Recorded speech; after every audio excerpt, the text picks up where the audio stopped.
Rolling over onto her side, Rachel felt his arms wrapped around her. She listened to his breathing as she relished in the warmth of his body. Her nightmare had woken her up, but she tried not to let it consume her. She kept her eyes closed and focused on the warmth and comfort of her boyfriend's arms as she tried to drift back to sleep. After a few minutes, she wondered what time it was and thought about checking her phone. She reached out towards her nightstand next to the bed, but didn't feel it.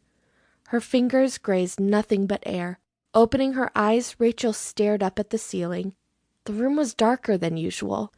Slivers of light usually filtered in through the cracks in the mini blinds from the lamppost outside.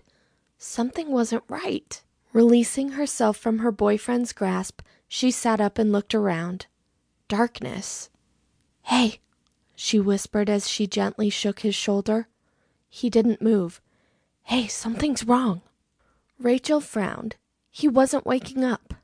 She looked around the room and then decided to lay back down. Maybe there's been a power outage. She settled into her boyfriend's arms and felt them tighten around her. Normally he wasn't the type to cuddle, but she liked this change in him. His body was warm and inviting. As she lay there, her mind began to wander. She thought about everything she needed to accomplish at work, and then she told herself to remember that she also needed to leave early to pick up her boyfriend from the airport. He was at a conference in Boca Raton. "What the?" Rachel bolted upright in bed. She poked at the warm body she'd been laying next to. Frightened, she scrambled out of bed and stood in the dark, shivering. Where the hell was she? "Who are you?" When there was no response, Rachel leaned over the bed and shoved the man's shoulder, jerking him awake. "What? Huh?" He sounded confused, his voice groggy. Rachel didn't recognize the voice, which frightened her even more. "Who are you?" she asked again. "What?" he asked, and then his voice grew louder with comprehension. "Who are you and what are you doing in my room?" "What am I doing in your room?" Rachel asked. "What the hell are you doing in my room?" Rachel could hear the man sitting up in the bed. "What are you talking about?" Trembling, she didn't know what to do. Was she in someone else's room? How? That didn't make any sense. He had to be in her room. "Don't play games with me," she said with more confidence than she felt. "Who are you?" "I'm John," he said. "Who are you?" Feeling around, Rachel tried to find her furniture. No furniture. I don't know anyone named John." "What's your name?" he asked again.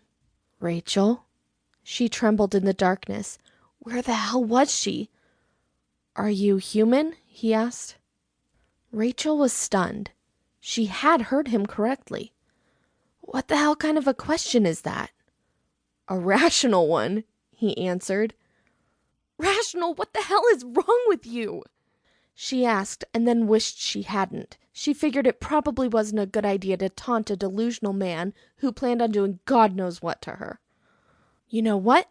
she said. "Don't bother answering. I'm calling the police."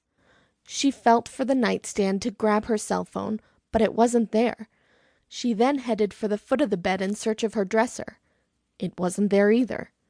Panic rose as she realized she wasn't in her room. She'd been kidnapped. "You are human," he said. "Where the hell am I?" She shrieked, feeling the wall. It was cold and rough.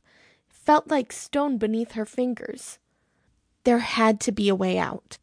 "Please, calm down," John said. "I'm human too." "Well, I should damn well hope so," Rachel said, feeling around the wall for a door. "It's okay," he said. "Please, calm down and I'll try and explain. I think I know what's happening." "Calm down?" she asked, her voice cracked as tears filled her eyes. She tried to remember what had happened to her. The last thing she remembered was taking her sleeping pills and getting into her pajamas. Maybe she was dreaming.